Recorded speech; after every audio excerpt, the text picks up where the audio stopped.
yoga. Mungkin bisa memimpin meditasi Bu Novi, silahkan. Monggo Bu Novi, dari situ aja nggak apa-apa Bu Novi. Yang penting suaranya terdengar. Atau mau di sini biar kelihatan sama kalian lah. Monggo Bu Novi. Selamat siang teman-teman semua. Marilah kita sebelum mengikuti acara pada siang hari ini sejenak kita relaksasi, diberikan semua pikiran, perasaan dan fisik kita untuk bermeditasi sebentar. Oke, tolong saat ini pejamkan mata semuanya. Atur nafas berirama dengan menarik nafas panjang, dihembuskan pelan-pelan lewat hidung. Coba mulai diatur lagi nafasnya. Ambil nafas panjang, hembuskan pelan-pelan lewat hidung. 3 kali berirama mengikuti alur denyut nadi kita. Tidak lupa ucapkan syukur kita sampai hari ini masih diberi kesempatan untuk menikmati hidup ini.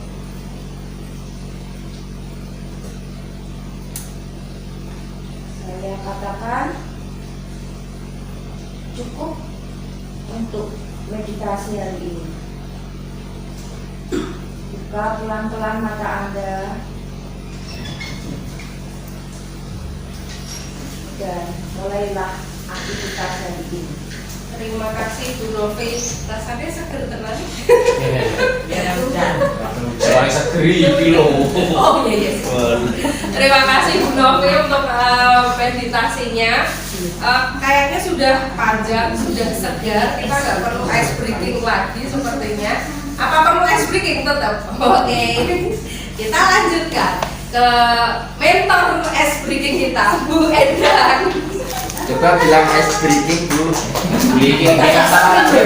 Ice breaking. Assalamualaikum. Waalaikumsalam. Semua. Alhamdulillah. Ya semuanya. Bahagia. Kita mulai dari awal ya. Boleh geser kiri. Ayo kita konsentrasi. 1 sampai 5. Sambil goyangan badan ya.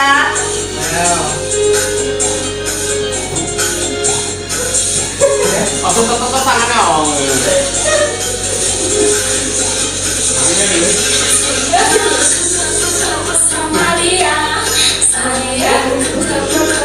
Boleh ya sambil nyanyi.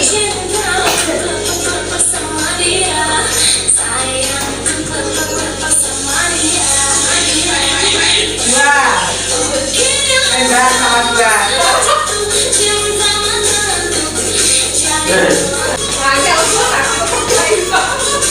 Otak kanan dan kiri.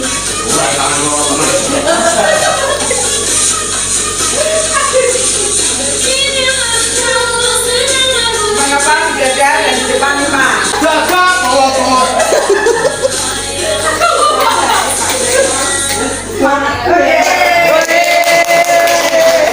Balik itu apa? Kita terbiasa mengikuti inovasinya bukan, gitu ya. Oke semuanya, salam sehat. Semoga kita sehat selalu. Wassalamualaikum warahmatullahi wabarakatuh.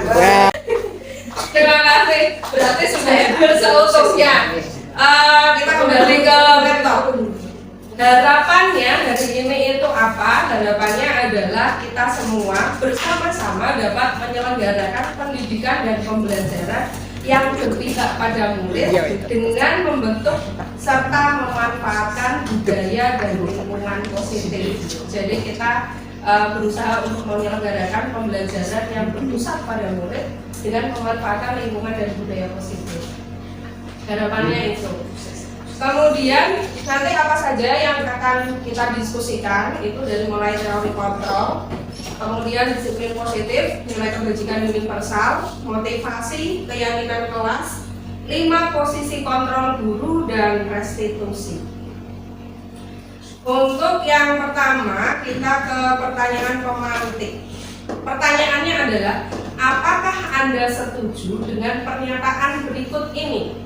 Pernyataan pertama, hukuman dapat mendisiplinkan anak. Dengan pernyataan ini, apakah Bapak Ibu setuju bahwa hukuman dapat mendisiplinkan anak? Setuju. Bu Nurul, berarti Bu Nurul setuju bahwa hukuman dapat mendisiplinkan anak? Setuju. Kenapa Bu Nurul? Kira-kira alasannya kenapa? Dengan mendisiplinkan anak dengan memberikan hukuman itu anak bisa berpikir bahwa ini itu boleh dan ini tidak boleh. Oke, cukup itu atau ada lagi? Oke, ada yang berpendapat lagi mungkin Bapak Ibu tentang hukuman bisa mendisiplinkan anak? Oke, Pak Mas Os. Oke, saya setuju dalam batas-batas tertentu. Oke. Artinya kalau anak itu tidak disiplin, itu sudah coba untuk tanya, ingatkan. Dan selanjutnya pertanyaan ini saya kira sudah memantik buat dia untuk introspeksi bahwa dia belum betul, Oke. sehingga dalam kewajaran ini dia akan kembali ke Oke. posisi. Terima kasih. Oke, mohon Pak Mas, berarti kalau misalkan itu mungkin hukuman berlaku juga sudah berulang kali mungkin ya Pak. Yang pertama ditanya dulu gitu mungkin.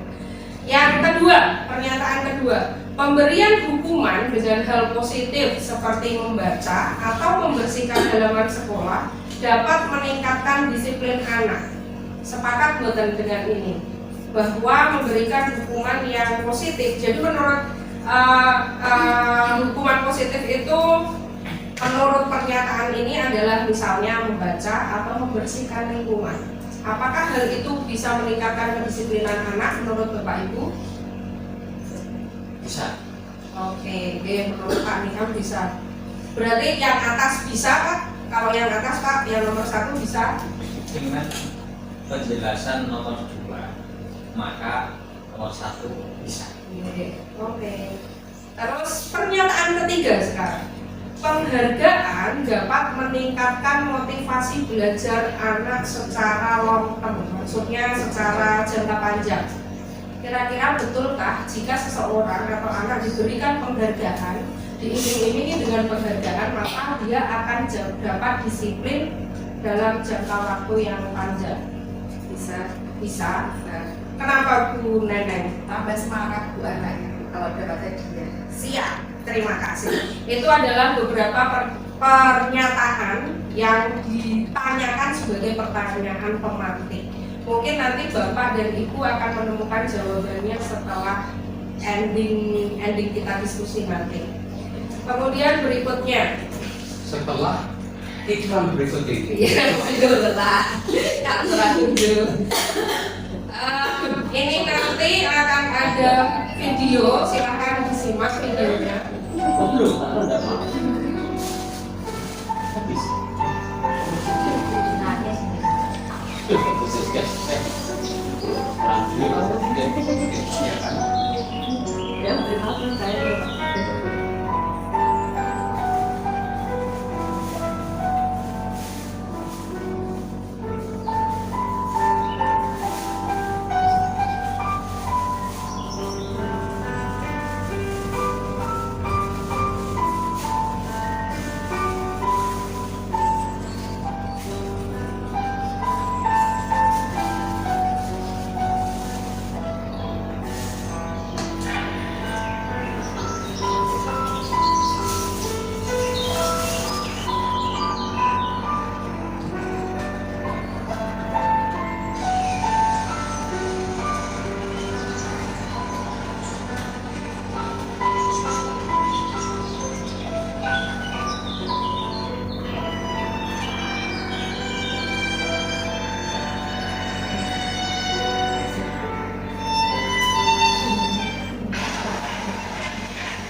Oke, itu video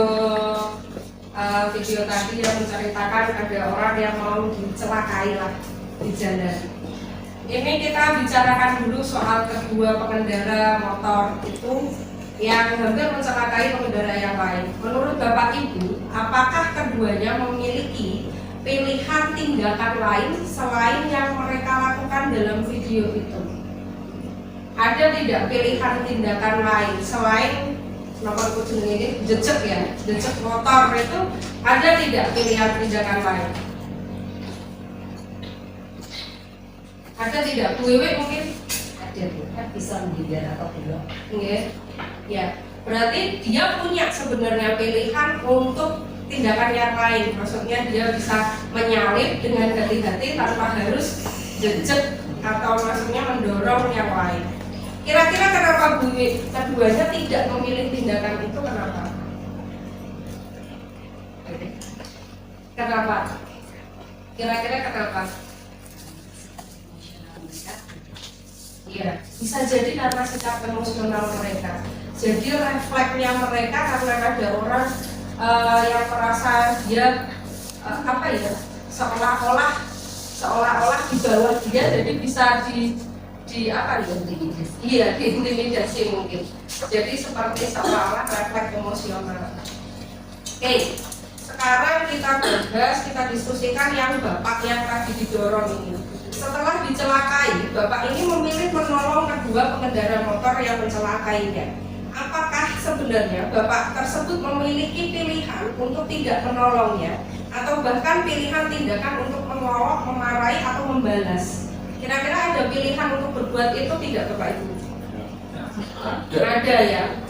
Mengapa kira-kira kok Bapak itu tidak melakukan hal pilihan yang lain? Maksudnya tidak kok. Tadi kan sempat Bu Nurul sempat bilang, wah tuntuk gitu. Tapi kan enggak. Ternyata kuncinya alatnya itu tadi bukan untuk mukul, tapi ternyata untuk nolong gitu. Kira-kira mengapa Bapak ini memilih untuk menolong bukan untuk membalas? Kalau membalas apa yang dilakukan dua remaja tersebut, maka tidak akan ada bedanya antara si Om dengan apa yang mengendarai Sultan. Kira-kira Tidak akan menyelesaikan masalah. iya, kira-kira ternyata yang bisa membuat Bapak itu untuk tetap menolong adalah pemikiran dia sendiri, yang membuat dua pengendara tadi mendorong Bapak itu tadi juga dia sendiri. Sebenarnya dia punya pilihan yang lain, alternatif pilihan tindakan yang lain, tapi dia memutuskan untuk melakukan yang dia inginkan. Betul kan? Sebenarnya ada pilihan lain, tapi dia memilih itu. Yang Bapak ini pun ada pilihan untuk membalas, tapi tidak memilih untuk membalas. Yang kedua anak itu ada pilihan untuk tidak berbuat buruk, mencelakai orang lain, tapi dia memilih untuk mencelakai orang lain. Jadi sebenarnya kontrol perilaku kita itu ada pada siapa Bapak Ibu? Diri kita. Nah, itulah teori kontrol yang disampaikan oleh Glaser. Jadi sebenarnya apakah orang lain bisa mengontrol atau mengatur tindakan kita? Ketika saya berbuat buruk menolong Pak Zainal mungkin, tapi Pak Zainal untuk tidak membalas, berarti perilaku saya menolak Pak Zainal berhasilkah mengatur Pak Zainal, mempengaruhi Pak Zainal? Tidak ya, ternyata tidak berhasil. Apakah sekarang pertanyaannya, guru bisa mengontrol murid? Jika kita berkesimpulan seperti tadi, maka apakah sebenarnya guru itu punya kontrol pada muridnya? Iya, tidak punya ternyata. Penguatan positif berupa bujukan dan hadiah termasuk perwujudan keinginan kita untuk mengontrol orang lain. Ketika kita mengiming-imingi seseorang dengan hadiah, itu kan wujud kita ingin mengontrol dia. Bisa jadi akan ada penolakan. Kalau dia lama-lama, oh iya untuk hadiah, tapi lama-lama ketika dia menyadari, bisa jadi dia kan tidak mau lagi. Atau bisa jadi akan ada ketergantungan. Jika murid terbiasa kita kasih hadiah mungkin, lama-lama dia akan ketergantungan. Jika itu tidak ada, maka dia tidak melakukan apa-apa. Jadi beratnya itu di sini, penghargaan pun ternyata beresiko. Kemudian yang ketiga, membuat orang lain merasa bersalah sehingga mau mengubah perilakunya. Apakah kira-kira efektif membuat orang tersebut memiliki identitas yang mandiri dan percaya diri? Misal ini begini, ketika saya melakukan kesalahan, kemudian guru saya bilang, nah kan gara-gara kamu melakukan ini, saya jadi kecewa, saya dimarahi oleh kepala sekolah, katakanlah begitu. Apa yang akan didapatkannya ketika ada guru yang menyampaikan kekecewaan seperti itu? Jadi guru dalam tanda kutip merasa untuk dikasihani. Dia berbicara seolah-olah dia harusnya dikasihani, harusnya murid itu kasihan pada dia. Menurut Bapak Ibu, kira-kira anak ini akan berubah lebih baik atau dia jadi mempunyai identitas gagal yang menyalahkan dirinya sendiri dan merasa gagal dan tidak ada perubahan apa-apa? Kira-kira yang mana yang lebih mungkin? Akan berubah lebih baik atau justru merasa bersalah berkepanjangan, maksud saya? Mungkin ada dua kemungkinan itu yang akan terjadi. Bisa jadi lebih baik atau bisa jadi merasa gagal. Kemudian yang terakhir, pertanyaan terakhir, apakah orang dewasa memiliki hak untuk memaksa? Apakah pemaksaan bisa berakibat pada permusuhan dan justru munculnya pelanggaran yang lebih? Kira-kira pertanyaan ini ada kemungkinan jawabannya iya atau tidak, Bapak Ibu? Iya. Iya. Oke. Berarti kita sekarang sudah menyimpulkan bahwa ternyata yang mengontrol murid itu bahkan bukan gurunya. Guru saja tidak bisa mengontrol murid, bahkan orang tuanya pun tidak bisa mengontrol murid. Jadi siapa yang harusnya mengontrol diri kita? Ya, diri kita sendiri. Maka di teori kontrol ini sebenarnya Bapak Ibu, kita diminta untuk memunculkan kendali dari siswa itu sendiri. Caranya bagaimana? Ini nanti kita akan diskusikan. Ini perbedaannya Bapak Ibu guru.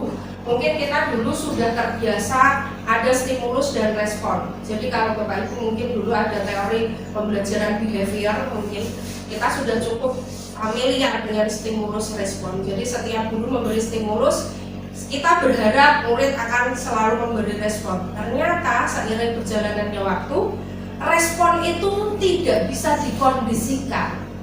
Contoh, ketika kita memberi hukuman atau memberi konsekuensi, kita tadinya berharap bahwa murid akan sesuai dengan keinginan kita. Ternyata dewasa ini itu sudah tidak lagi berlaku. Murid ketika kita hukum akan menjadi takut dan besok berangkat tepat waktu. Ternyata tidak, kita lihat yang berangkat terlambat pasti anak yang itu saja. Nah inilah, jadi kita diharapkan berubah dari paradigma stimulus respon tadi ke teori kontrol, menyadarkan siswa bahwa perilaku itu sebenarnya pilihan. Kamu mau terlambat mau tidak, itu pilihan. Nah apa yang harus mengikat pilihan mereka itu kita nanti akan diskusikan lagi.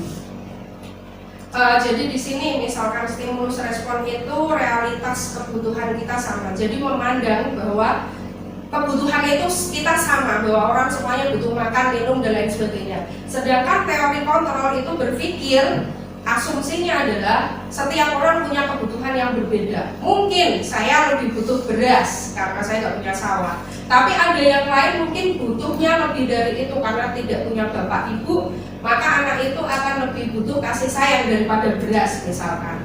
Jadi kebutuhan orang itu dari teori kontrol itu dipandang berbeda, tidak seperti di stimulus respon. Kemudian semua orang melihat hal yang sama. Nah kalau di teori kontrol kita berusaha melihat orang lain dengan gambaran yang berbeda versi mereka. Jadi kita berusaha untuk berempati, ceritanya begitu kalau di teori kontrol. Mungkin itu sepintas. Kemudian Bapak Ibu mungkin pertanyaan berikutnya, sering kan mendengar kata disiplin. Kalau kita dengar kata disiplin, kira-kira apa yang dibayangkan, apa yang difikirkan Bapak Ibu? Kalau disiplin, kata itu yang muncul kira-kira apa? Asumsi apa yang pertama kali muncul? Tertib, taat peraturan, hukuman, tepat waktu. Iya. Ternyata sebagian besar orang termasuk saya ketika membaca modul ini, ketika ditanya dengan disiplin, kata disiplin apa yang ada di pikiran kita? Saya juga menjawab sama, tertib, selalu ada konsekuensi, sanksi, dan seperti itulah. Tapi ternyata menurut Ki Hajar Dewantara itu disiplin tidak seperti itu.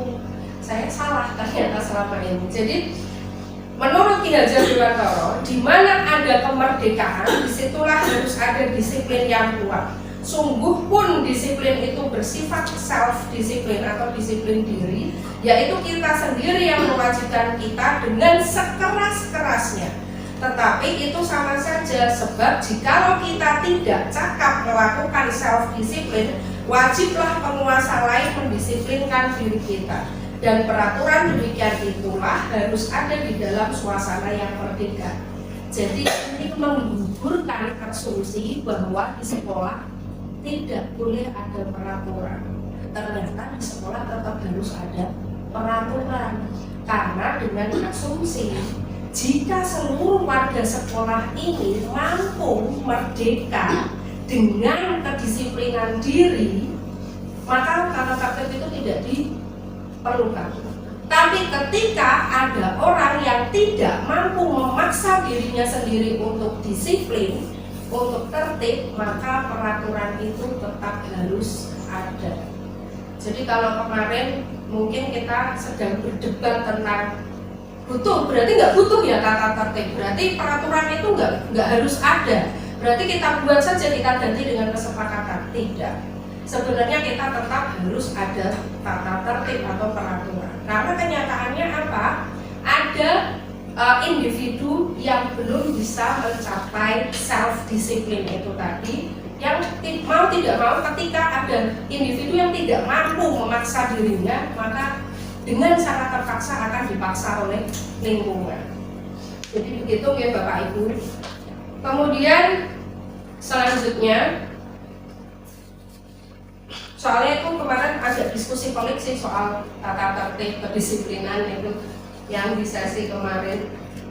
Nah, di situ Ki Hajar menyatakan bahwa untuk mencapai kemerdekaan atau dalam konteks pendidikan kita saat ini, untuk menciptakan murid yang merdeka, syarat utamanya adalah harus ada disiplin yang kuat. Disiplin yang dimaksud adalah disiplin diri yang memiliki motivasi internal. Jika kita tidak memiliki motivasi internal, maka kita memerlukan pihak lain untuk mendisiplinkan kita, atau motivasi eksternal, karena berasal dari luar bukan dari dalam diri kita sendiri. Namun harus disadari bahwa motivasi eksternal itu sifatnya tidak long term, maksudnya tidak panjang. Apa ibu bapak mau setiap hari terus kon ngamuk-ngamuk nggone gerbang nyateti setiap hari? Kan juga kita ada kalanya capek. Jadi disiplin dengan motivasi eksternal, maksudnya dengan perlakuan eksternal itu bisa memang memberikan kedisiplinan. Tapi apa iya lingkungan akan sanggup melakukan itu terus-menerus? Kita sebagai guru apakah ia akan sanggup melakukan itu terus-menerus? Coba kan seperti Bu Nurul atau Bu Wiwi, Bu Novi mungkin setiap hari harus standby di depan. Apa kira-kira apa yang terjadi ketika Bu Novi misalkan ada urusan lah pagi hari, atau ternyata Bu Wiwi ada kebutuhan dengan anaknya, atau Bu Nurul mungkin harus ke kantor suaminya, atau Bu Enda tiba-tiba harus mengurus ibunya. Kira-kira kalau tidak ada yang jaga di depan, kalau selama ini kita nge-push anak-anak dengan kedisiplinan tepat waktu datang, tapi dengan cara harus ada yang jaga di depan, mencatat dan lain sebagainya. Kira-kira seandainya guru BK semuanya itu berhalangan untuk jaga di depan, apa yang akan terjadi? Apakah kedisiplinan itu bisa ditegakkan? Nah, itu maksudnya Bapak Ibu. Jadi, kenapa kita harus fokusnya ke motivasi internal? Itu apa? Agar anak-anak tetap pakai helm walaupun nggak ada polisi, karena dia paham itu untuk keselamatan. Ketika ada anak datang tepat waktu, itu sebenarnya untuk dirinya sendiri. Bagaimana dia bersikap menghargai teman-temannya yang sudah datang lebih dulu. Nah, kok penak men konsolnya pas budal sekolah jam 6, jam setengah 6 misalkan yang dari Todanan itu, dia enak aja engklek sekomake sampai ke sini jam 7 kurang sekian menit, sampai sini gerbang sudah ditutup dan dia justru bahagia karena nggak dapat pelajaran dengan alasan terlambat. Ini yang menjadi dilema kita ketika menggunakan push eksternal itu seperti itu. Apakah kita sanggup seperti itu terus? Kita sanggup membuat pencatatan? Saya yakin itu nggak direkap. Setiap anak terlambat itu nggak direkap karena kita capek. Selalu seperti itu capek sebenarnya. Kemudian selanjutnya, kalau itu pendapatnya Ki Hajar Dewantara, kita masuk ke etok-etok luar lah. Dayan Gosen namanya. Dia itu praktisi restructuring school disiplin. Jadi dia praktisi untuk melaksanakan kedisiplinan positif sekolah. Jadi dia istilahnya di luar negeri pun ternyata kedisiplinan itu lebih ke tata tertib. Jadi dia restructuring, jadi menyusun kembali kedisiplinan itu. Si Gosen ini menyatakan bahwa arti kata disiplin itu berasal dari bahasa Latin yang artinya belajar, disiplina artinya belajar. Kata disiplin juga berasal dari akar kata arti kata yang sama dengan disciple atau murid atau pengikut. Dayan menyatakan bahwa arti asli dari kata disiplin ini juga berkonotasi dengan disiplin diri dari murid-murid Sokrates dan Plato. Disiplin diri dapat membuat seseorang menggali potensinya menuju kepada sebuah tujuan, sesuatu yang dihargai dan bermakna. Dengan kata lain, disiplin diri juga mempelajari bagaimana cara kita mengontrol diri dan bagaimana menguasai diri untuk memilih tindakan yang mengacu pada nilai-nilai yang kita hargai. Jadi dari kalimat ini kita tahu bahwa menerapkan kedisiplinan positif itu harusnya mengikat mereka dengan nilai, bukan mengikat mereka dengan hukuman, konsekuensi atau sanksi atau penghargaan, tapi mengikat mereka dengan nilai. Selanjutnya, tujuan kita sebagai pendidik adalah menciptakan anak-anak yang memiliki disiplin diri sehingga mereka bisa berperilaku dengan mengacu pada nilai-nilai kebajikan universal dan memiliki motivasi intrinsik bukan ekstrinsik. Nah, habis ini kita akan membahas tentang nilai-nilai kebajikan universal. Bapak Ibu, nilai-nilai kebajikan universal itu apa menurut Bapak Ibu semuanya? Kira-kira yang bisa berpendapat. Bu Neneng mungkin nilai kebajikan universal apa Bu Neneng? Nilai-nilai yang ada di nilai-nilai kebaikan yang ada di masyarakat. Oke. Iya, betul, nilai kebaikan yang ada di masyarakat yang diterima oleh seluruh kalangan. Jadi nggak kaya, nggak miskin, dari Padang, dari Sunda, dari Jawa, dari manapun menerima nilai itu. Misalkan ini yang pertama menurut Glaser teori kontrol. Setiap perbuatan seseorang memiliki alasan dan tujuan. Jadi yang harus diubah agar mereka bisa disiplin adalah tujuan dan alasan yang memotivasi. Kalau menurut Glaser begitu.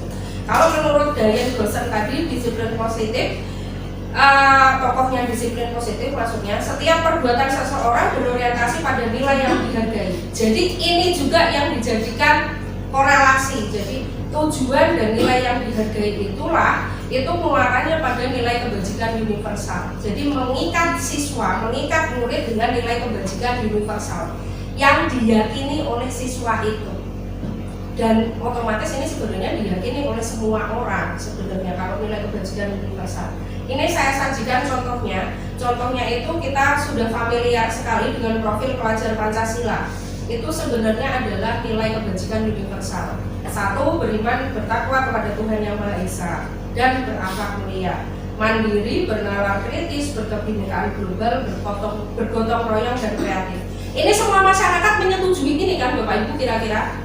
Nggak akan ada yang komplain, orang kudu mandiri, kan misalkan seperti itu kan nggak mungkin gitu kayaknya. Kemudian dari building moral intelligence, the seven essential empathy, the seven essential ini salah. Jadi yang pertama menurut buku ini itu nilai kebajikannya apa? Empati. ikut merasakan yang dirasakan orang lain. Terus suara hati, kontrol diri, rasa hormat, kebaikan, toleransi, keadilan. Kira-kira ada nggak kalangan yang akan menolak ini? Enggak, saya nggak terima nilai itu misalkan. Kira-kira ada nggak? Nah, Bapak Ibu paham ya yang dimaksud nilai kebajikan universal itu ya. Tidak akan ada satu kalangan pun yang membantah itu. Kemudian kita lanjutkan. Pertanyaan refleksi, boleh dijawab, boleh juga dibatasi. Pertama, jika tidak ada penutupan gerbang sekolah pukul 06.55 pagi, apakah Bapak Ibu guru akan tetap berangkat pagi? Iya, tetap berangkat pagi. Kalau tidak ada absensi nada, maksud saya. Biasa saja mengajar. Udah mengajar lah. Berarti kita ini nggak perlu dijawab sebenarnya, tapi dijawab juga boleh. Ketika tidak ada penutupan gerbang dan dilanjutkan dengan absensi naga kira-kira yang hanya bisa dilakukan di area sekolah kita, apakah Bapak Ibu guru juga akan berangkat sebelum jam 7? Saya suka jawabannya kondisional. Jujur sekali. Iya, tergantung kebutuhan kondisional. Jadi seandainya mungkin tidak ada kebijakan untuk menutup gerbang dan si naga itu bisa dipakai absen di mana saja, mungkin kita akan berangkat lebih dari jam 7 sesuai jadwal pengajar. Itu manusiawi Bapak Ibu. Saya sendiri juga iya mungkin seperti itu. Nah, sekarang pertanyaan kedua. Jika pemberian sertifikasi dan TPP tidak berdasarkan pada kehadiran, apakah Bapak Ibu guru masih berangkat pagi dan menghabiskan jam kerja di sekolah? Sama deh jawabannya. Iya. Ini sebenarnya kita bicara soal yang pertama, kita bicara soal sanksi. Ketika kita ngomong soal penutupan gerbang, gagal absen di lingkungan sekolah, kita bicara soal sanksi. Ternyata sanksi itu tidak membuat kita untuk berangkat pagi seandainya itu tidak ada. Gitu. Ini tadi dijawab sendiri sama Bapak Ibu. Jadi kalau seandainya tidak ada itu, kita nggak berangkat pagi. Kita akan berangkat sesuai jadwal pelajaran saja. Kita sepakat untuk itu. Yang kedua, kita bicara soal penghargaan Bapak Ibu, sertifikasi dan TPP. Kalau seandainya itu tidak didasarkan pada kehadiran atau kinerja, mungkin juga sama, kondisional juga tadi jawabannya, sesuai dengan kebutuhan. Artinya ya kalau ada jadwal berangkat, kalau nggak ada tidak. Nah inilah maksudnya begini. Jadi kita tahu bahwa sanksi, hukuman ataupun penghargaan ternyata sama-sama tidak bisa mengikat kita. Iya, apalagi ke anak. Itu maksudnya kita saja yang sudah maksudnya masih muda tapi dewasa ya. Itu saja tidak ada sanksi yang mengikat itu ya, ada hanya sanksi hukum. Ya, oke. Ini berhubung karena pensiunan guru PPKN yang berlalu saja. Enggak, yang bisa mengikat hanya sanksi hukum. Itu pun perlu prosedur. Oke. Selanjutnya, ini kita bicara tadi, kita kembali ke tadi. Contoh pertanyaan tadi, yang satu adalah ketika kita soal penutupan gerbang adalah kita berangkat pagi untuk menghindari hukuman ya, untuk menghindari ketidaknyamanan. Nggak bisa absen itu kan hal yang tidak nyaman buat kita. Jadi kita berusaha berangkat pagi agar kita dapat kenyamanan. Ya, monggo dicek sinaganya masing-masing, masing A atau TAP. Kemudian yang kedua, kita soal penghargaan sertifikasi dan TPP. Untuk mendapatkan penghargaan atau imbalan, ternyata yang saya warnai putih itu tidak benar-benar bisa mengikat kita. Kemudian yang ketiga, ini motivasi intrinsik untuk menjadi seseorang yang kita inginkan sesuai nilai keyakinan yang kita punya. Kita isen boten, nek cara telat nek gerbang bareng karo murid-murid. Kita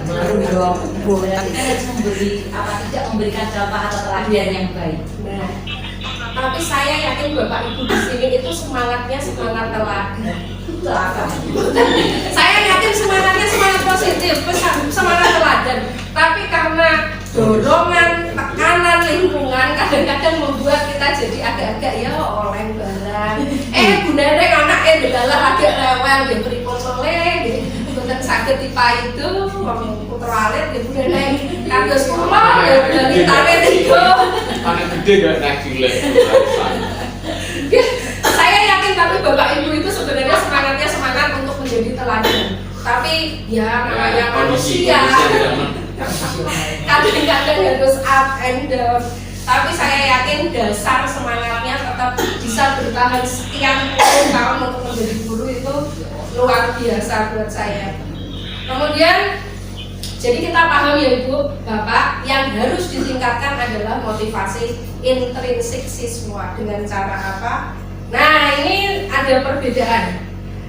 Jadi perbedaan antara hukuman, konsekuensi, dan restitusi. Mungkin nanti bisa saya share untuk dibaca lebih lanjut. Jadi kalau hukuman apa sih yang dirasakan murid ketika dihukum?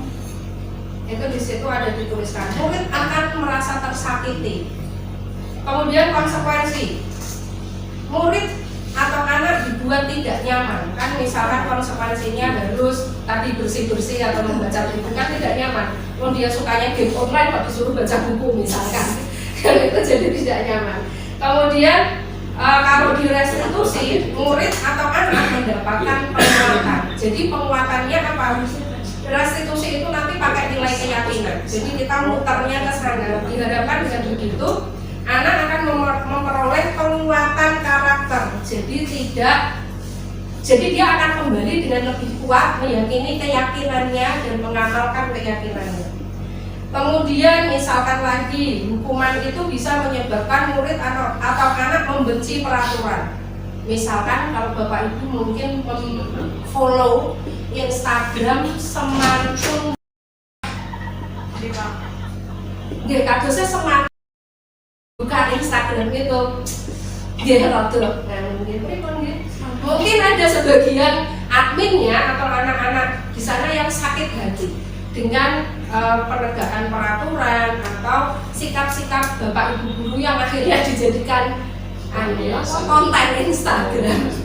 Jadi itu sebenarnya ya satu sangat mungkin mewakili perasaan dari anak-anak atau murid-murid kita. Yang kedua sekaligus bahan refleksi kita, bahan evaluasi kita. Jadi mungkin kapan-kapan di Instagram bisa dibaca. Oh iya kan? Ya ada kan? Nah itu termasuk. Nah di situ tapi ya ada yang salam-salaman. Nah ada juga yang nyebut merek guru ya ada juga. Jadi itu ada ya sensitif. Wah tidak bisa nanti di persalisnya Mbak. Oke, itu mungkin bisa jadi karena efek hukuman. Kemudian untuk konsekuensi, efeknya apa? Murid anak akan menghormati peraturan. Kemudian kalau restitusi apa? Kalau ada konsekuensi, murid akan menjadi menghormati peraturan. Kalau hukuman, murid tersakiti bisa balas dendam. Kalau konsekuensi, murid akan menghormati peraturan. Tapi di restitusi ini sekali lagi butuh konsistensinya penegak aturan. Jadi kalau kita tidak konsisten, ya wis dianggap ora ono.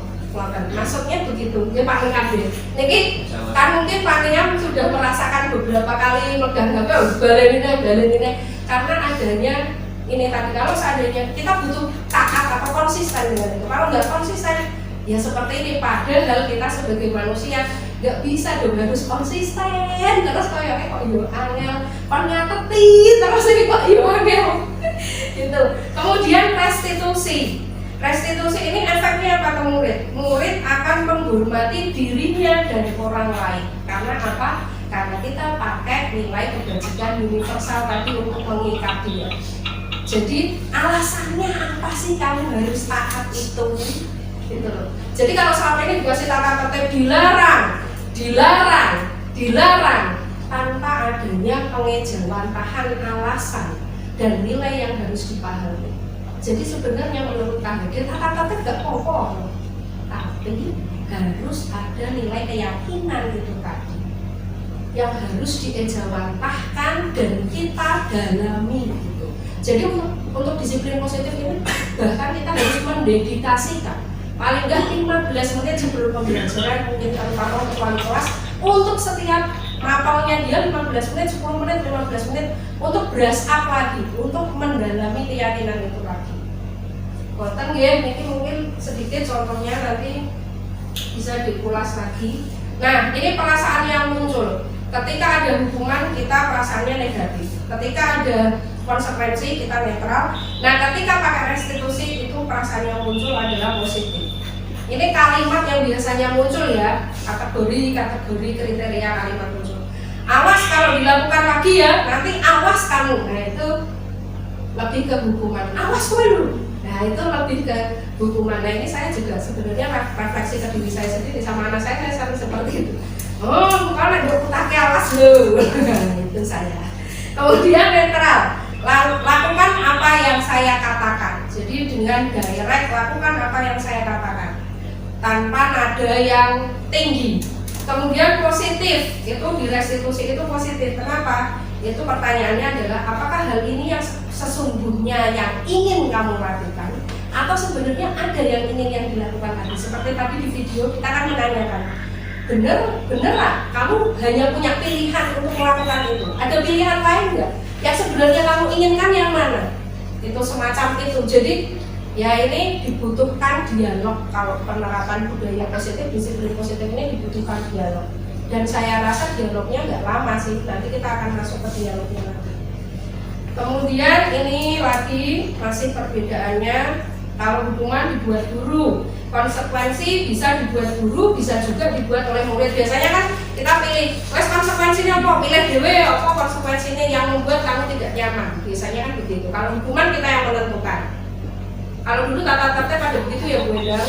Hukuman misalkan terlambat berapa kali akan dapat SP, ya poin gitu-gitu. Kemudian kalau konsekuensi biasanya ada yang kita suruh pilih sendiri, apa selesai kamar mandi mungkin nggak ada yang mau banyak gitu. Kemudian ya bullying memberikan konsekuensi tapi menjatuhkan harkat martabat. Padahal ya enggak juga ya Bu. Mau tukang kebersihan kan sangat maksudnya bukan profesi yang mudah. Iya betul. Untuk pemerintah. Seragam ya. Restitusi, sedangkan untuk restitusi itu dibuat sendiri oleh anak, jadi tidak ada campur tangan guru. Jadi dia berinisiatif sendiri. Restitusi atau disiplin positif itu inginnya begini. Jadi ada sendiri, inisiatif sendiri. Kita lanjutkan lagi. Oke Bapak Ibu, kita sepintas saja ini membahas tentang penghargaan. Jadi ternyata menurut beberapa penelitian yang saya baca di modul itu, kita dulu mikir ya, kalau kita diberi apresiasi itu adalah hal yang menyenangkan, bisa menambah motivasi. Dan ini salah satu poin yang membuat saya terkesima atau kaget tepatnya, atau jebule ngono to. Jadi saya pikirannya dulu bahwa penghargaan itu memang dibutuhkan. Ternyata menurut beberapa penelitian yang disajikan di modul itu, ternyata penelitian itu menghukum atau merusak. Yang disampaikan misal pengaruhnya itu hanya jangka pendek dan tapi bisa juga jangka panjang. Tapi lebih kalau penghargaan itu terus menerus. Kalau penghargaan itu berhenti maka juga akan berhenti. Kemudian penghargaan itu menghukum, penghargaan mengurangi ketepatan. Jadi menurut penelitian, jadi kemarin ada penelitian yang saya baca, dalam satu kelas itu anak diberi tes. Ada anak yang berhasil dan diberitahu, kamu berhasil, jawabanmu betul. Tapi ada anak yang berhasil tapi tidak diberitahu dan tidak diapresiasi. Jadi gurunya diam saja. Ternyata hasil akhirnya anak yang tidak diberitahu bahwa dia itu hasilnya bagus, jawabannya benar, itu sampai endingnya skornya malah lebih tinggi daripada anak yang tadi dikasih tahu bahwa jawabannya benar. Kira-kira apa Bu yang menyebabkan seperti itu? Jadi kenapa kok ternyata penghargaan kok yang merusak ketepatan dan ketelitian? Kira-kira apa Bu Pak penyebabnya? Mungkin bedek kira-kira semangatnya kurang. Iya, bisa jadi semangatnya kurang karena sudah memperoleh penghargaan ya Pak. Iya. Atau yang kedua bisa jadi ya Pak Yarto, karena merasa sudah benar, jadi overconfident mungkin ya. Jadi bisa jadi seperti itu. Ternyata ada efek buruknya. Jadi penghargaan tidak efektif, penghargaan merusak hubungan, ya tadi kayak gratifikasi itu akhirnya merusak hubungan juga. Kemudian jadi nggak tulus hubungannya hanya karena balas jasa gitu. Penghargaan menurunkan kualitas, penghargaan mematikan kreativitas. Ini juga berdasarkan penelitian. Ternyata yang diberi penghargaan itu dalam suatu lomba seni, ternyata yang sudah duluan dikasih tahu hasilmu bagus, kamu akan menang. Jebule orang menang.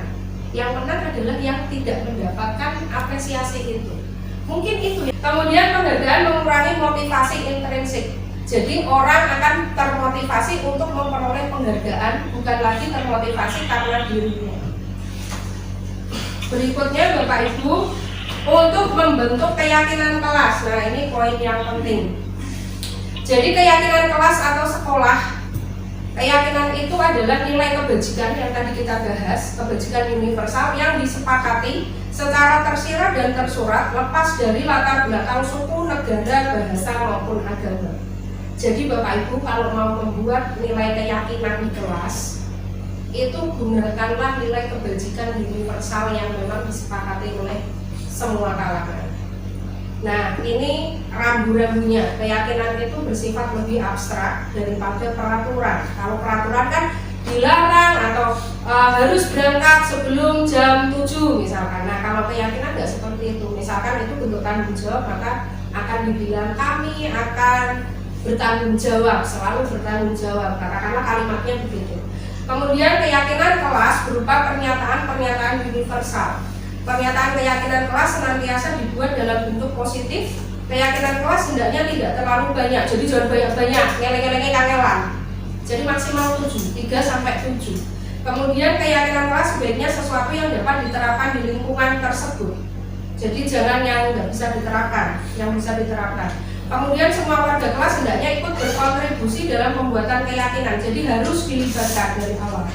Kemudian bersedia meninjau kembali keyakinan kelas dari waktu ke waktu. Mungkin ada yang sudah tidak relevan, bisa diganti atau diubah. Kemudian selanjutnya, ini tadi contohnya saya tampilkan lagi karena berikutnya akan saya tantang Bapak dan Ibu untuk menjawab beberapa pertanyaan. Ini ya Bu, diingat-ingat contoh-contoh keyakinan empati, suara hati, kontrol diri, rasa hormat, kebaikan, toleransi, keadilan, mandiri, penolak kritis, kebinaan global, gotong royong, kreatif, beriman, bertakwa, ini pun kita lanjut ke slide berikutnya. Duh, macet banget. Oke, ya, tentukan nilai kebajikan. Coba sekarang latihan Bapak Ibu. Sebelum selesai, sebentar kita latihan ini dulu, biar terlatih dulu. Mengembalikan barang ke tempatnya. Kira-kira nilai kebajikannya apa? Keyakinannya apa? Mengembalikan barang ke tempatnya. Kejujuran. Kejujuran bisa. Tanggung jawab bisa. Disiplin bisa. Kemudian dilarang mengganggu orang lain. Toleransi, saling menghormati. Ya, saling menghormati, toleransi. Kemudian bergantian atau menunggu giliran. Sabar. Ya, bisa sabar, saling menghargai bisa, disiplin bisa. Dilarang merokok. Iya, kesehatan. Kemudian membuang sampah pada tempatnya. Disiplin boleh, tanggung jawab boleh, menghormati bisa. Kemudian dilarang melakukan kekerasan. Kira-kira apa Bapak Ibu? Menghargai bisa, empati juga bisa. Dilarang menggunakan narkoba. Kesehatan. Tidak berlari di kelas dan koridor. Jadi maksudnya di kelas nggak lari-larian. Ya, menghormati ya. Maksudnya nunggu bermayu-mayu. Terus senyum, sapa, salam. Menghormati. Jadi Bapak Ibu sudah hebat semuanya. Kita nanti trial lagi berikutnya. Oke, berikutnya ini prosedur pembentukan keyakinan kelas. Mungkin Bapak Ibu nanti bisa menerapkan ini. Dari pertama adalah curah gagasan tentang peraturan yang perlu disepakati. Jadi curah gagasan. Mulai disuruh mencurahkan idenya. Kira-kira peraturan yang kita butuhkan apa? Berangkat tepat waktu, misalkan mengembalikan sapu ke tempatnya, kebersihan dilaksanakan atau macam-macam. Itu diminta untuk curah gagasan di situ. Catat semuanya. Kemudian kalau ada kalimat yang negatif kita buat jadi positif. Misal dilarang terlambat, itu kita ganti dengan berangkat sebelum jam keyakinan tadi, seperti Bapak Ibu yang tadi menyebutkan apa keyakinannya itu tadi, nilai kebajikannya apa. Kemudian tinjau ulang, habis itu kan ditulis semuanya, tinjau ulang dan satukan. Tadi kan Bapak Ibu merasakan ya, ada yang sama-sama menghargai tapi perilakunya beda. Misal menghargai tadi dengan tidak berlarian di kelas, itu kan menghargai. Kemudian tidak berangkat terlambat juga termasuk menghargai, itu bisa disatukan. Kemudian satukan dan berikan 7 saja, maksimal 7 keyakinan.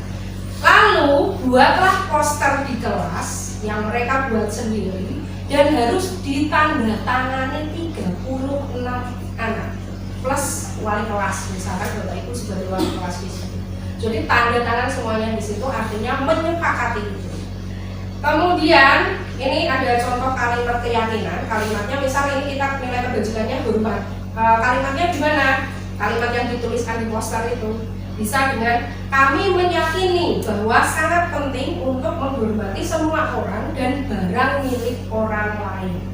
Jadi kalimatnya bisa menjadi kalimat seperti itu. Sampun nggih niki. Kita lanjut. Nanti akan saya ceritakan saya ngapain di kelas kemarin di 10.1. Saya meminta jamnya Bu Irma berkali-kali dan jamnya orang lain juga.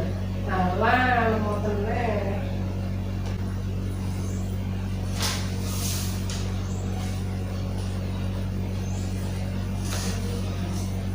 Jadi ini prosesnya Bapak Ibu.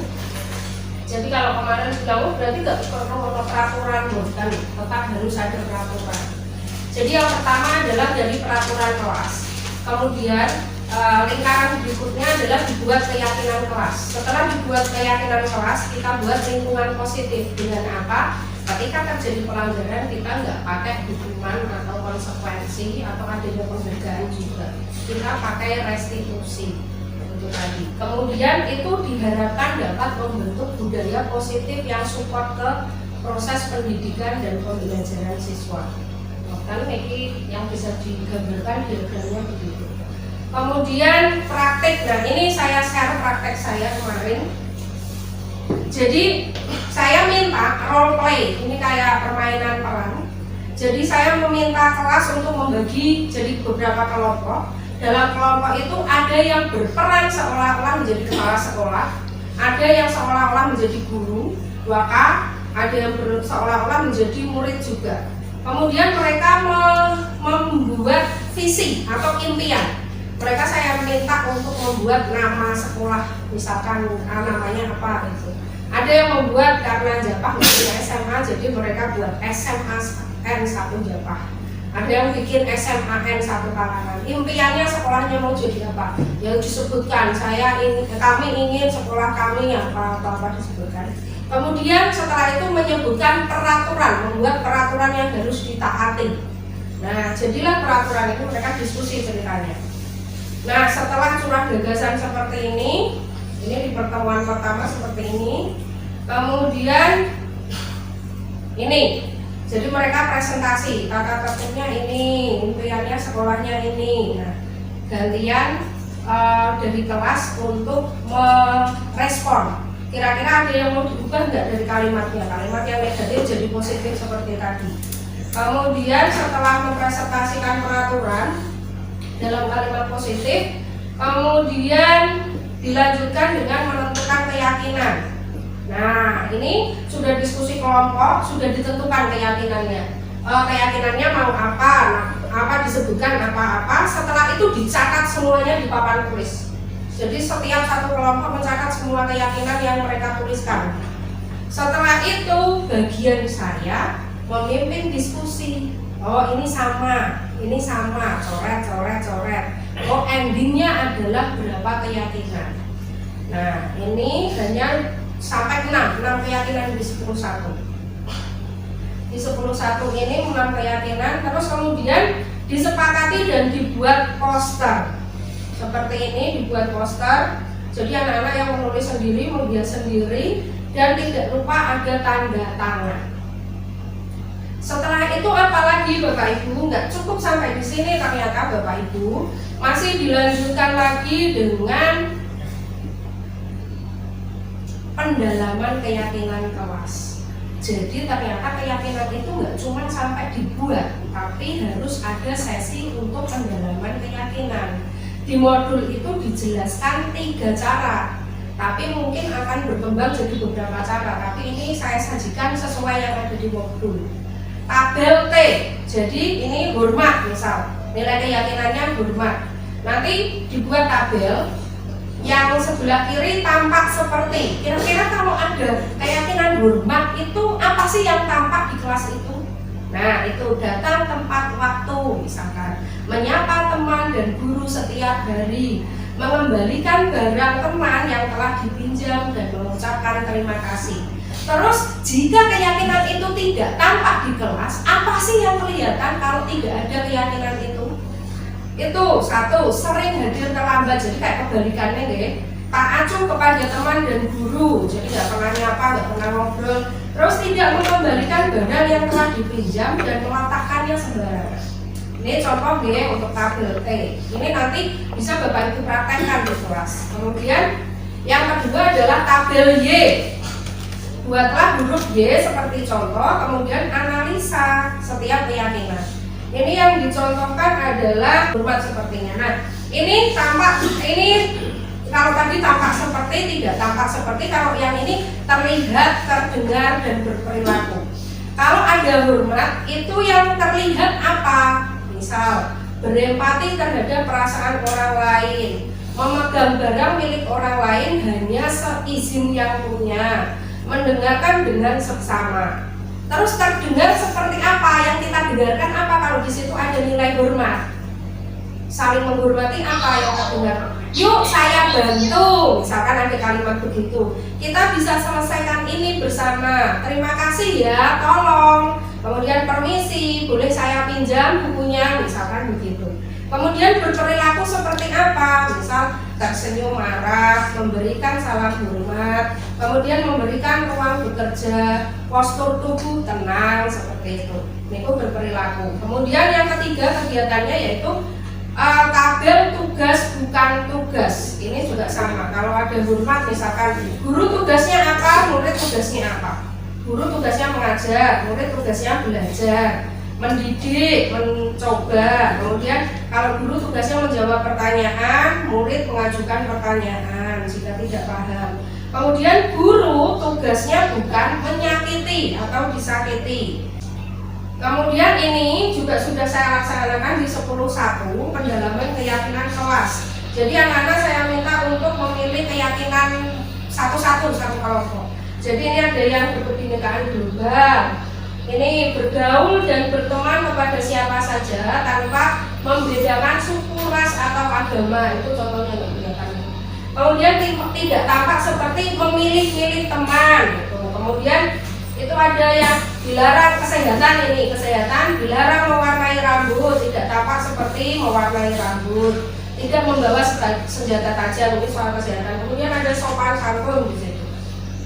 Niki sampun. Kemudian selanjutnya, nah, dalam restitusi kita harus memahami kebutuhan dasar. Jadi kebutuhan dasar manusia itu ada 5. Bertahan hidup, penguasaan, kasih sayang dan rasa diterima, kebebasan dan kesenangan. Semua orang senantiasa berusaha untuk memenuhi kebutuhannya dengan berbagai cara. Bila mereka tidak bisa mendapatkannya dengan cara yang positif, maka mereka akan memilih cara yang negatif atau cara yang melanggar. Jadi apa sih tujuan tugas guru, Bapak Ibu guru semua? Itu mengarahkan mereka untuk memenuhi kebutuhan dasar dengan cara yang positif. Tapi dengan cara kita tahu dulu kebutuhan dia itu sebenarnya apa. Sama-sama datang terlambat bisa berbeda. Yang satu mungkin karena belum sarapan, misalkan dia cari sarapan dulu. Yang satu mungkin karena bangun kesiangan karena nggak ada yang membangunkan. Bisa jadi seperti itu. Kalau yang tidak ada membangunkan berarti kita bicara soal kebutuhan kasih sayang. Kalau soal makanan kita bicara soal kebutuhan dasar. Jadi selanjutnya niki tes mulai nih. Bimo, seorang anak TKB, selalu berlari keluar kelas menuju jalan raya di depan sekolahnya yang ramai dengan kendaraan. Tingkahnya membuat guru Bu Ani bingung dan seringkali lari mengejarnya. Ada beberapa kemungkinan jawaban yang diberikan Bimo. Identifikasi kebutuhan yang ingin dipenuhi oleh. Jika jawaban Bimo seperti ini, aku senang main kejar-kejaran dengan ibu guru, seru. Kira-kira kebutuhan dasar apa yang ingin dipenuhi oleh Bimo? Kasih sayang. Kesenangan mungkin tepatnya ya. Kesenangan, kebebasan, kasih sayang, penguasaan ya. Kesenangan. Coba kita cek lagi.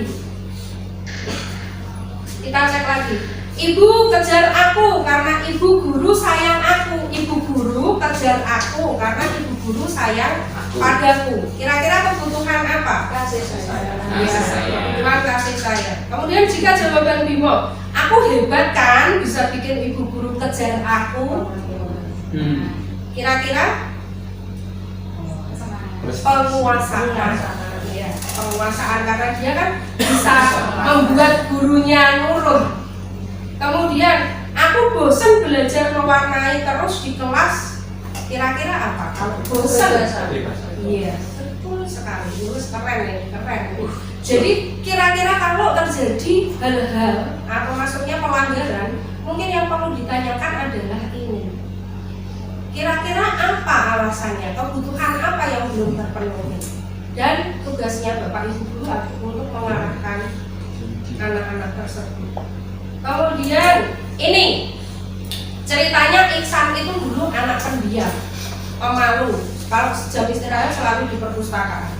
Tapi tiba-tiba ada kabar Adit kelas 10B yang didaftarkan lomba debat sakit.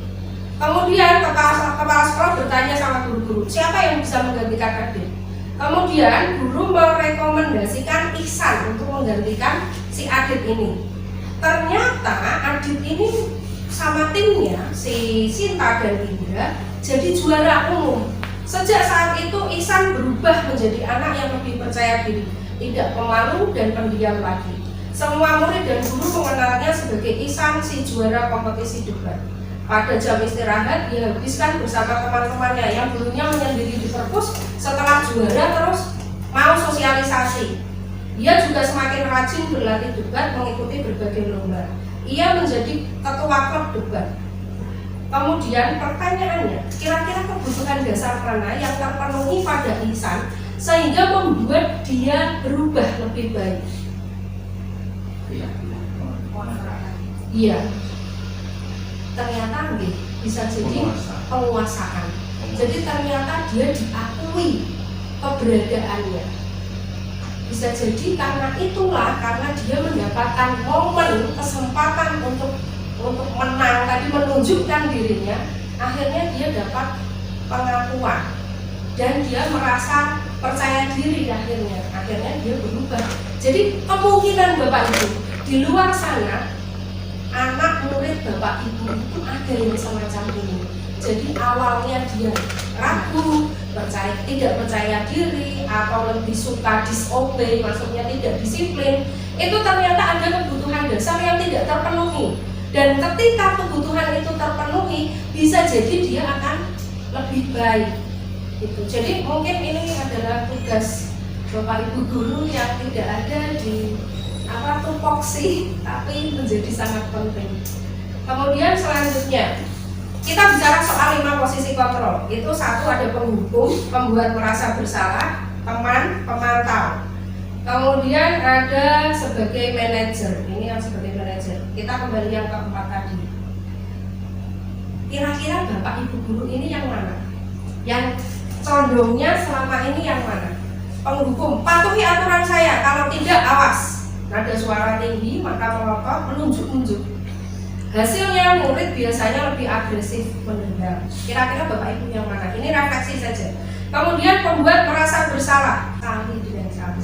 Nada suaranya memelas, lalu sedih. Bahasa tubuh merapat pada anak dan lesu. Hasilnya murid akan merasa bersalah, merasa gagal. Kemudian yang ketiga sebagai teman, peran mana yang biasanya dimainkan, posisi kontrol mana yang biasanya dimainkan Bapak Ibu guru? Teman, itu biasanya yang keluar kalimatnya ayo, bantulah demi Bapak, misalkan. Nada suara ramah, akrab, suka bercanda, bahasa tubuhnya merapat pada murid, mata tersenyum jenaka oleh beliau. Kemudian hasilnya, maksudnya Baya kalau Bapak guru dan murid perempuan. Hasilnya murid merasa senang akrab dengan guru, dampak positif sebenarnya. Tapi bisa jadi negatif karena murid ini akan tergantung dengan guru. Yang jalak-jaluk tulung lah, seperti kayak di BK mungkin pada minta sarapan. Berarti tidak terbatas hanya guru laki-laki terhadap siswi, tapi juga dimungkinkan peserta didik laki-laki terhadap guru perempuan yang Betul. Iki. Kemudian selanjutnya pemantau. Peraturannya apa? Langsung biasanya kalimatnya begitu. Sanksinya apa? Konsekuensinya apa? Dia nggak banyak bicara. Kemudian ada suaranya datar, bahasa tubuh yang formal. Hasilnya murid memahami konsekuensi, tetapi tetap tidak nyaman. Guru selalu mengamati dan memantau. Ini yang saya keluhkan sebenarnya sebagai guru, itu yang saya keluhkan ini. Kenapa saya harus jadi pemantau? Kenapa saya harus menulis, mencatat, mengamati, menghitung kamu sudah berapa kali nggak hadir, kamu sudah berapa kali bawa HP waktu pelajaran, memakai itu waktu pelajaran. Ini yang saya sebenarnya keluhkan. Kemudian yang kelima, gara-gara baca modul ini saya jadi lebih merasa jebule ini. Yang kelima adalah posisi manajer. Posisi di mana guru berbuat sesuatu bersama dengan murid, mempersilahkan murid mempertanggungjawabkan perilakunya, mendukung murid agar dapat menemukan solusi dan permasalahannya sendiri. Dengan kalimat biasanya, apakah kamu meyakininya? Jika kamu meyakininya, apakah kamu bersedia memperbaikinya? Kemudian ada suaranya tulus, bahasa tubuh tidak kaku, mendekat ke murid.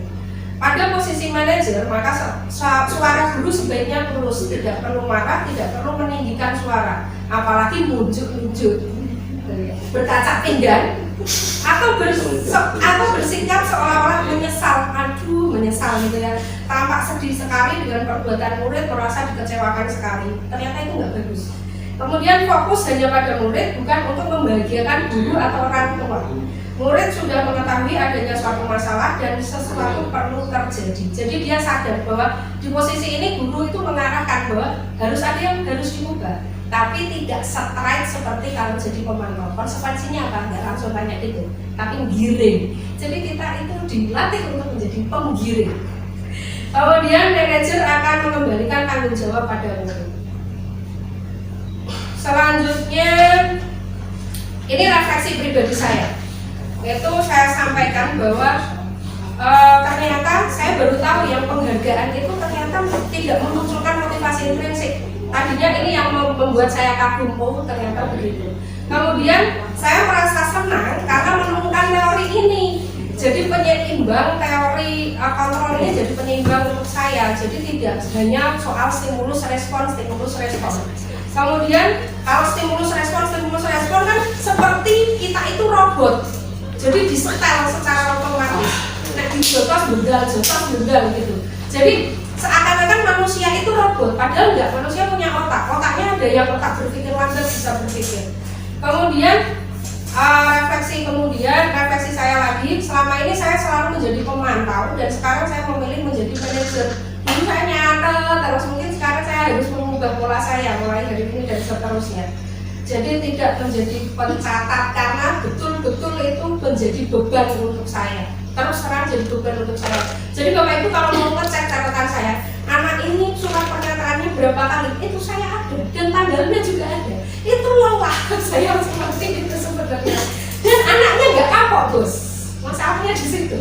Jadi terulang terus begitu. Nah ini sebenarnya mengingatkan saya adanya restitusi. Kemudian ini contoh 5 posisi kontrol, nanti bisa disaksikan sendiri. Contoh ini Bu, tes lagi. Saya kecewa sekali dengan kamu. Kira-kira posisi kontrolnya apa? Penghukum atau pembuat rasa bersalah. Kamu melanggar aturan, masih ingat sanksinya? Itu kira-kira apa? Pemantau ya. Tolonglah tenang, kalau kalian ramai di kelas seperti ini, saya akan ditegur dulu. Ini yang membuat rasa bersalah tadi. Kalau saya kecewa sekali, mau teman kali ya. Pokoknya saya teman ya. Ini teman ya, tolonglah tenang. Kalau kalian ramai di kelas seperti ini, saya akan ditegur dulu. Oh, itu posisinya teman. Kemudian kalau apa konsekuensi keterlambatanmu hari ini? Ini pemantau. Masih ingat dengan keyakinan kelas kita? Itu lebih ke manajer. Lanjutnya lagi, nah ini restitusi. Jika terjadi pelanggaran maka digunakanlah restitusi. Caranya satu, dengan menstabilkan identitas, dengan mengungkapkan kesalahan itu wajar dilakukan oleh semua orang. Setiap orang pasti pernah melakukan kesalahan. Itu saya kasih contohnya yang di kalimatnya, maksudnya saya kasih nomor. Kamu bukan satu-satunya yang pernah melakukan ini. Jadi ini tujuannya mengubah identitas gagalnya yang merasa bersalah menjadi identitas optimis, sukses. Kemudian yang kedua, validasi tindakan yang salah. Kamu tentu punya alasan mengapa melakukan itu. Kita soal bicara kebutuhan dasar tadi. Adakah cara yang lebih efektif untuk mendapatkan apa yang kamu butuhkan? Jadi giring untuk memenuhi kebutuhan dasar. Kemudian kita mengarahkan, oh kalau kamu kesenangan, kamu kan bisa ke sini. Senang tapi tidak merugikan orang lain, maksudnya begitu. Kemudian yang ketiga yaitu menanyakan keyakinan.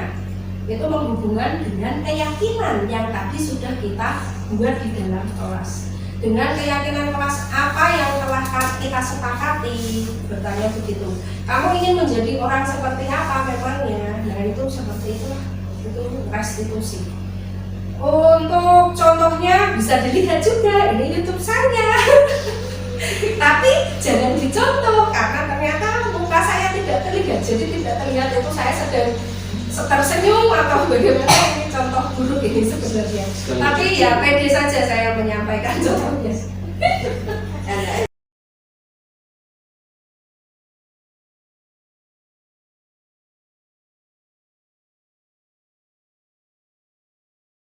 Bapak Ibu Guru mohon untuk mengisikan refleksi. Itu ada kertas, silakan diisi ya dengan pertanyaan-pertanyaan ini. Sambil kita tutup diskusinya ya. Saya ucapkan terima kasih.